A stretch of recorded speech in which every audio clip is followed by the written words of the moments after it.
Cockroach जनता party नावाने एक account social मीडियावर सुरू करण्यात आलं. सोशल मीडियावरती काय काय चालतं त्याच्यावरती आता आपण भाष्य करू शकत नाही. विधान परिषद निवडणुका आता रणधुमाळी सुरू झालेली आहे. भाजपने जिथे आपण याआधी निवडणूक लढले होतो त्या जागांवर देखील दावा केलेला आहे. आपलं कशी रणनीती असणार आहे? तुम्ही काल मुख्यमंत्र्यांचं स्टेटमेंट ऐकलं नाही वाटतं. मुख्यमंत्री म्हणाले की सगळे तिन्ही पक्षाचे नेते जे आहेत हे बसून चर्चा करतील आणि कुठे कुठे ज्या कोण कुठे लढेल हे त्याच्यावरती जे आहे ते लवकरच चर्चा होऊन त्याच्यावरती आपल्याला माहिती पडेल. काही फॉर्म्युला ठरला आहे? काय फॉर्म्युला ठरलेला नाही. मला वाटतं माननीय मुख्यमंत्री महोदय उपमुख्यमंत्री महोदय बसतील आणि ते ठरवतील की बाबा कुठल्या जागा गेल्या वेळेस कोणी किती जागा लढल्या होत्या, आता किती जागा कोण लढणार आहे बदललेल्या परिस्थितीनुसार. तर मला वाटतं लवकरच तुम्हाला कळेल. मंत्र्यांनी दिलेली आहे त्या पार्श्वभूमीवर एकूणच कशा पद्धतीने आता इथून पुढे आपण इंधनाची बचत सगळ्यांनीच काटकसर जी आहे ते इंधनाची केली पाहिजे. आज जी परिस्थिती स्ट्रेट ऑफ हॉर्मुझ मध्ये आहे आणि युद्धजन्य परिस्थिती मिडल ईस्ट मध्ये असल्यामुळे हा त्याचा प्रभाव जो आहे हा भारतावरती झालेला आहे. कारण की मॅक्झिमम ऑइल इम्पोर्ट जे आहेत ते आपण त्या ठिकाणीहून करत असतो, पण त्याचबरोबर रशियामधून देखील ऑइल जे आहे ते इम्पोर्ट भारत करतं मोठ्या प्रमाणामध्ये.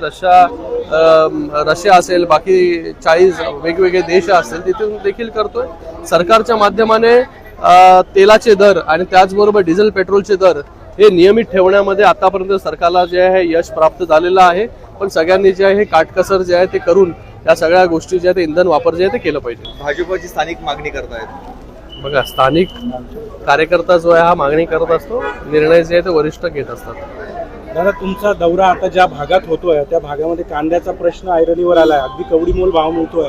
शेतकरी खरं तर संकटात. मला असं वाटतं आता केंद्राची देखील कमिटी या दौऱ्यावरती आलेली आहे दर निश्चित करण्यासाठी आणि काय परिस्थिती आहे कांद्याची कांदा उत्पादकाची.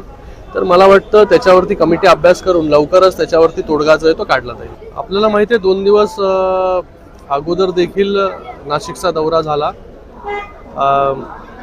आज पुन्हा चांदवड, त्याचबरोबर धुळे, मालेगाव असा दौरा जो आहे तो आज आहे. आणि या दौऱ्यामध्ये 7 विधानसभा ह्या आम्ही कव्हर करणार आहोत. गेल्या 2 दिवसा अगोदर 6-7 विधानसभा झाल्या. महाराष्ट्रभर हा दौरा चालू आहे. जिथे जिथे जिल्हा परिषदा निवडणुका आहेत आणि माननीय प्रधानमंत्री नरेंद्र मोदीजींनी सगळ्यांनाच आवाहन केलेलं आहे की सगळ्यांनी होईल तितकं गाड्या ज्या आहेत त्या आपल्या कॅनवामधून कमी केल्या पाहिजे. जास्तीत जास्त पब्लिक ट्रान्सपोर्टचा वापर केला पाहिजे. आणि मला वाटतं आता नाशिकला चांदवडला येण्यासाठी ट्रेनचं ऑप्शन्स देखील खूप जास्त आहेत. तर आज आम्ही सगळे लोक जे आहेत हे ट्रेननी प्रवास केलेला आहे.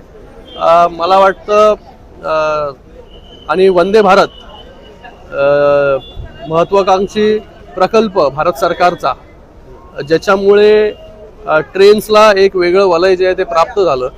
आणि आज वंदे भारत म्हणजे बाहेर इंटरनॅशनली जर तुम्ही युरोपमध्ये ट्रॅव्हल केलं, जो अनुभव जो आहे तो ज्या ट्रेन्समध्ये बसल्यानंतर आपल्याला येतो तसाच अनुभव जो आहे हा वंदे भारतचा देखील आहे. मी लोकांना देखील आवाहन करतो की जिथे जिथे वंदे भारत आहे किंवा कुठल्या ज्या ट्रेन्स आहेत, आज ट्रेन्स पण मॉडर्न होत आहेत, अपग्रेड होत आहेत. चांगल्या सुविधा ज्या आहेत त्या भारत सरकारकडून ट्रेन्सच्या माध्यमाने देखील आपल्याला त्या ठिकाणी मिळत आहेत.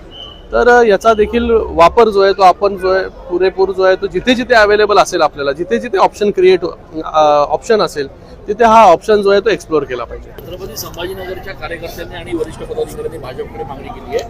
कुठल्याही परिस्थितीत ही जागा यावेळेला शिवसेनेला देऊ नका अशी मागणी त्या ठिकाणी होती आहे.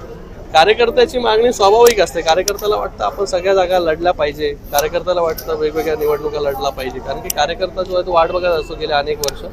पण महायुतीचं सरकार आहे आणि या सगळ्या निवडणुका ज्या आहेत त्या महायुतीमध्ये लढल्या जातात. आपल्या कार्यकर्त्यांची काय मागणी? आपण जी चर्चा करतात जिल्ह्यामध्ये नाशिक, मी तुम्हाला ते सांगितलं ना, कार्यकर्त्याची मागणी स्वाभाविक असते. प्रत्येक कार्यकर्त्याला त्याचा पक्ष मोठा झाला पाहिजे, त्याच्या पक्षाचा आमदार अजून वाढला पाहिजे, हे प्रत्येक कार्यकर्त्याची भावना असते. पण महायुतीमध्ये असल्यामुळे आपण महायुती म्हणून कशा प्रकारे एकत्र येऊन लढू शकतो याच्यावरती जास्त भर जो आहे तो सगळ्या नेत्यांचा असतो.